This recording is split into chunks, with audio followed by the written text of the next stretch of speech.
When you're a teenager, you wish you were older.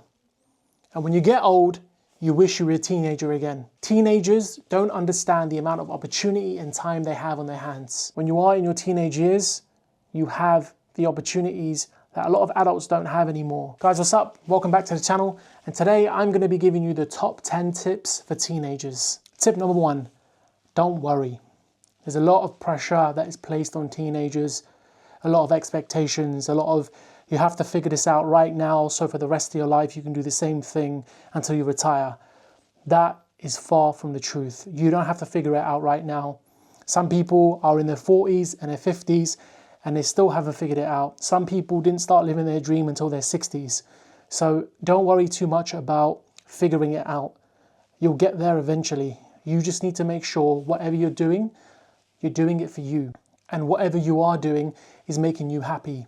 Don't worry about all of the people around you telling you what to do, telling you how to feel, because at the end of the day, it's not about their feelings, it's not about their expectations, it's about how you feel, and it's about your expectations and what's going to make you feel the most alive. Also, don't worry about the opinions of your friends.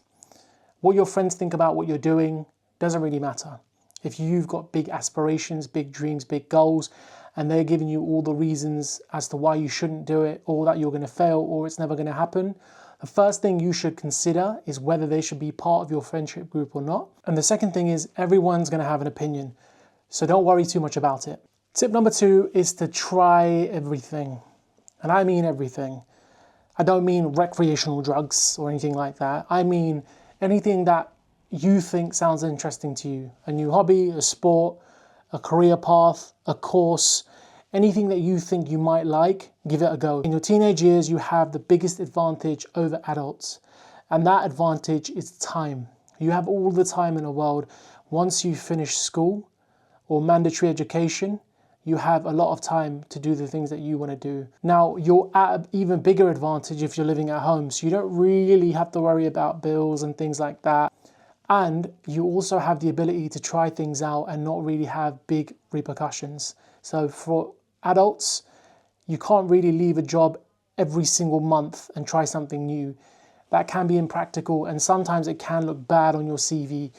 But in your teenage years, when you're doing part-time work or even full-time work, if you're in education, you have a lot more opportunity to try things out. If you heard about a pottery course randomly through, I don't know, a third-party conversation you weren't even privy to, give it a go. Let's see how pottery makes you feel.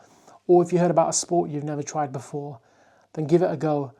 If you heard about something like filmmaking or something like social media marketing, anything along those lines, just give it a go. What is the worst that can happen? You give it a go, it's not right for you, then you move on. Now, this isn't to say that in your adult life you can't do the same.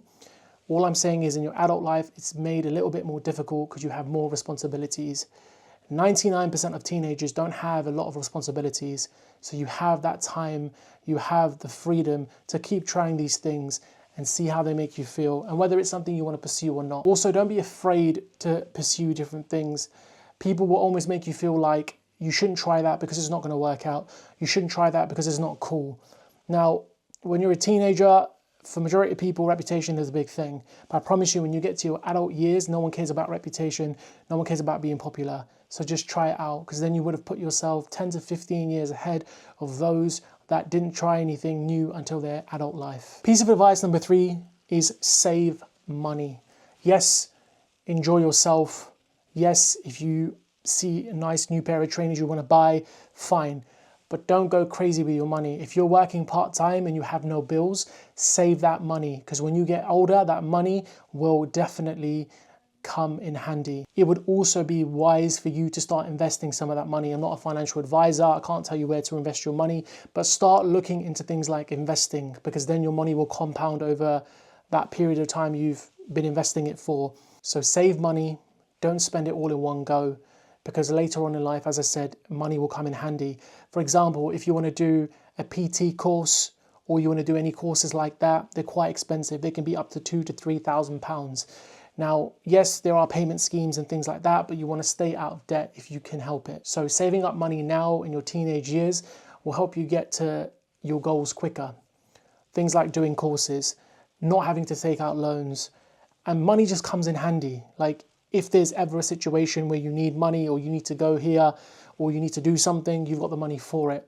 I knew a lot of people in college and university when they have their maintenance grants and their student grants and their bursaries and whatever else. Back in my days, there's a thing called EMA. You get £30 every week for coming to college. People would blow it as soon as it came into their account. Now, those people regretted it because the ones that saved up were able to do the things they wanted to do over the summer period, were able to go out and do things. Those that spent all of their money were not able to do it. So remember, money comes in handy. Try and save as much as possible now so you can help yourself out in the years to come. Tip number 4 is to try and build rapport with the people that you meet, mainly people that you meet in employment. And why I say this is because a lot of teenagers' attitude is that this is part-time work. I will never see these people again. I don't really need to make a good impression. I'll give you an example. I was working in retail. I built a good rapport with my team, my managers, and then I went and started working somewhere else. I didn't like the place. I stayed there for 1 month. I hated it. Another position opened up at my old place. I applied for it and I got it. And usually if you leave a company, people are reluctant to take you back because you've left, it's almost like you're not interested anymore. But if you build a good rapport with the people there, they'll trust you enough to bring you back because they know you're a hard worker and that you're someone that takes things seriously. So I was taken on. The role that I'd applied for was actually a promotion, so I got that role. I had no management experience, but I was an assistant manager because I built a rapport with the manager in the store. That's just my example. That's one example. But whenever you meet people, build a rapport. Be nice, be kind, because later on in life, you might need that person to help you. Build good relationships with people. If you feel like people are wasting your time, it doesn't mean that you are negative towards them or you are telling them to get lost and things like that. You have to do it strategically. You have to get those people out of your life in a more calculated way. To again, keep that rapport with them. People can definitely help you. The majority of people that are successful is because of their networks. So make sure your networking is something that is strong, and building networks and building rapport with people, keep that at the forefront of your mind. Tip number 5 is to work hard and to work smart. Working hard doesn't necessarily mean that you're going to achieve your dreams and be the most successful person in the world. There's millions of hard workers in the world. Unfortunately, they are never going to make it to their dreams, their goals, and their ambitions because they aren't doing the things that people need to be doing to get to where they need to be, and that is working smart. Working smart can be done in a variety of different ways. It doesn't mean being lazy. It means exploiting the system or exploiting what you're doing at the time. If you use the example of a cleaner. Now, there's nothing wrong with the profession of cleaning. It's very respectable. Cleaners work very, very, very, very hard in their roles and in their jobs. But now, will a cleaner become a millionaire through their hard work? It's unlikely unless they build a business, hire loads of employees, have a really, really successful client base, and then they are then able to become millionaires and everything like that and have a successful business. But one individual cleaning the same office block for 20 years of their lives, working hard, they might not get there. But if they work hard and smart, so thinking with a business mind, thinking how can I exploit the situation that I'm in, exploit it in a good way, but exploit the situation that I'm in, and start working a bit more smart. So start building rapport with people. Start looking at how I can build a business off of this. Start taking on more clients and then employing more people. So the hard work then slowly becomes more smart work because you're not working that many more hours in the day. You've now got other people working for you while you're focusing on the business. It's a random example, but it's one of the biggest examples that always sticks in my mind because I've seen cleaners, I've seen nurses, I've seen a variety of different roles where people work extremely hard, but they might not get to millionaire, billionaire status if that's their thing because they aren't working smart. Now, the majority of millionaires and billionaires didn't just work hard, they work smart. And now a lot of them don't work hard, they just work smart because they have employees doing their work. So work hard and smart to make sure that you have the best opportunities in the future. Tip number 6 is to build habits. And what I mean by build habits is things like waking up early, going to bed early, having a good diet, working out, reading if that's your thing, seeking knowledge. All of these different things will help you in your adult life. Now, one of my biggest regrets is not reading as much as I could when I was younger. I had beef with reading because every time I read, I wasn't really gaining anything from it. I had a bad relationship with education.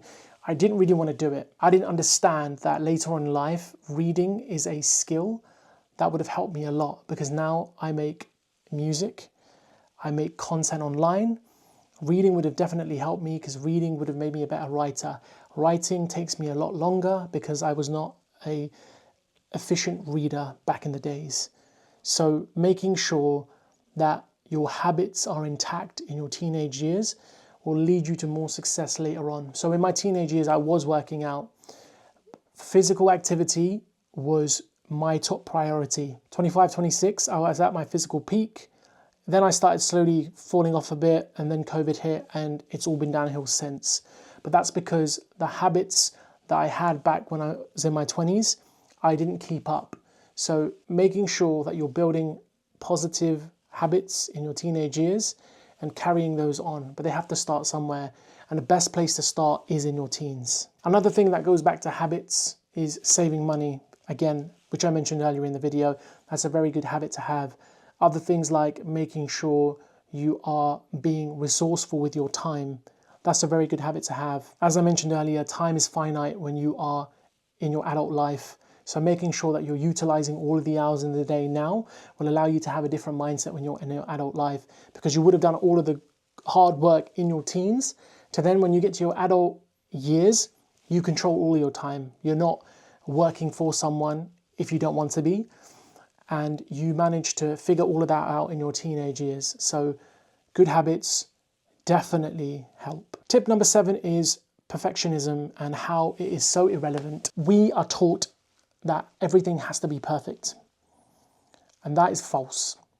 If you're trying something new for the very, very first time, it's not going to be perfect. If you're learning to play piano for the very first time, you're not going to be perfect.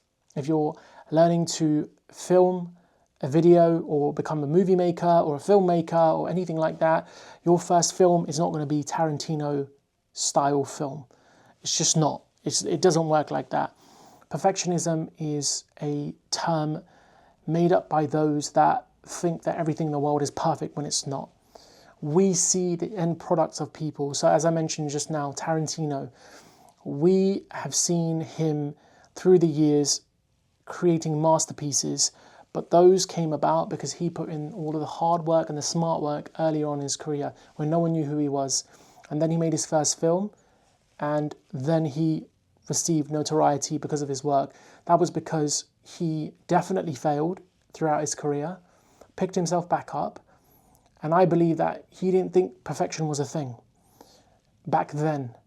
Perfection, yes, you can hone it later on, but in the beginning, perfection is not a thing. So if you're trying something new, you're not going to be perfect all of the time. Even people at the top of their field right now, so for example, boxers, right? So you've had a fighter that was undefeated for 40 fights, they lose a fight. They didn't have the perfect night because something happened, something changed. Not everything is going to be perfect. You just need to keep going if it's something that you want to do for the rest of your life. Tip number 8 is to be kind. As I mentioned earlier about building rapport with people, you need to be kind to people as well. So this goes back to the days in school where I could think back to some of the popular kids not being very kind to some of the quote-unquote nerdy kids in school. Now, a lot of the popular kids, quote-unquote, peaked in school. High school, secondary school, whatever you want to call it, they peaked there. After that, there was nothing for them. So why I say be kind is because, again, it goes back to the idea that one day those quote-unquote nerds can probably help you with something. So being kind to people, not just because you're going to get a favor done for you later on in life, it's nice to be kind. It's nice to have that reputation of being someone that's kind. Now, don't be a sucker and fall for people's traps and tricks and things like that. That's not what I'm saying. Keep your wits about you, but don't be malicious to anyone. Be kind, keep your reputation intact, especially in your teenage years where you're in college, you're in university, things like that. Be kind, be nice to people. Keep your wits about you, as I just said, but make sure whatever you're doing with kindness, because people do see that. Tip number 9 is to try and take on as much voluntary work as possible, internship, things like that. If there's an industry that you want to break into, like the film industry, like if you want to be the next social media influencer, if you want to be all of these wonderful, amazing things, you need to give up your time for free to people in that industry and people you aspire to be like. Why I say take on voluntary roles is because 9 times out of 10, you have nothing to offer that person. If it's an influencer you're working with, or if it's someone really, really famous you want to work with, or if you want to work on a set of a movie, things like that, when you're starting off, you have very little to offer. The only currency you have to give is your time. You don't have any influence, you won't really have that much money, but all you have is time. So if it requires you maybe for a year not to work for money, then that is what needs to happen. Now, again, as I said, 99% of teenagers who are living at home have no dependents or any financial situations that they're in. You have that opportunity. Now, so for someone like me to go work somewhere voluntarily, it would probably never happen.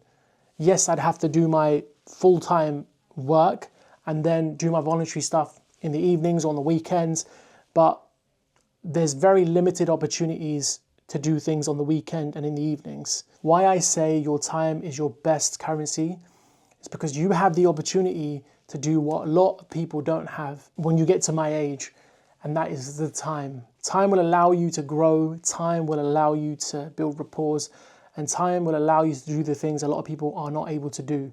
So by the time you get to my age, you're doing those things and getting paid for them. But there's 2 routes you can take.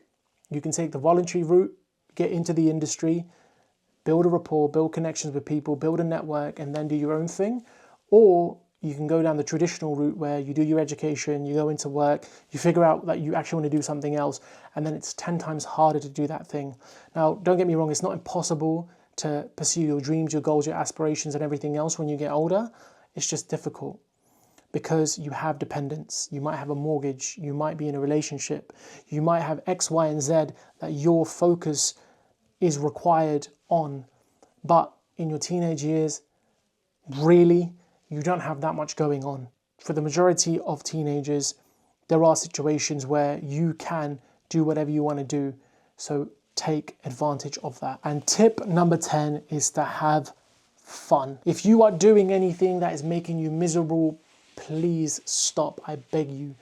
There's no need for you to be doing anything that's making you feel miserable. You're young, you have your whole lives ahead of you. Focus on the things that make you happy. Focus on the things that you think will make you happy if you're not already doing them. Because as I said, life is short, but when you're in your teenage years, you have the most opportunity to do the things you really want to do. And that's not to say that things aren't fun when you get older, because I have a lot of fun in my 30s, but in my teenage years, I didn't have a lot of fun because I was doing the things I was told I should be doing, not the things I really wanted to be doing. So remember that the next time you pursue something or do something or someone tells you to do something, if it's not really making you happy, then really find something else to do. Thank you very, very much for watching the video. I appreciate every single one of you that watches. If you enjoyed the video, make sure to hit the like button, subscribe and share, and I'll catch you on the next one. Take care.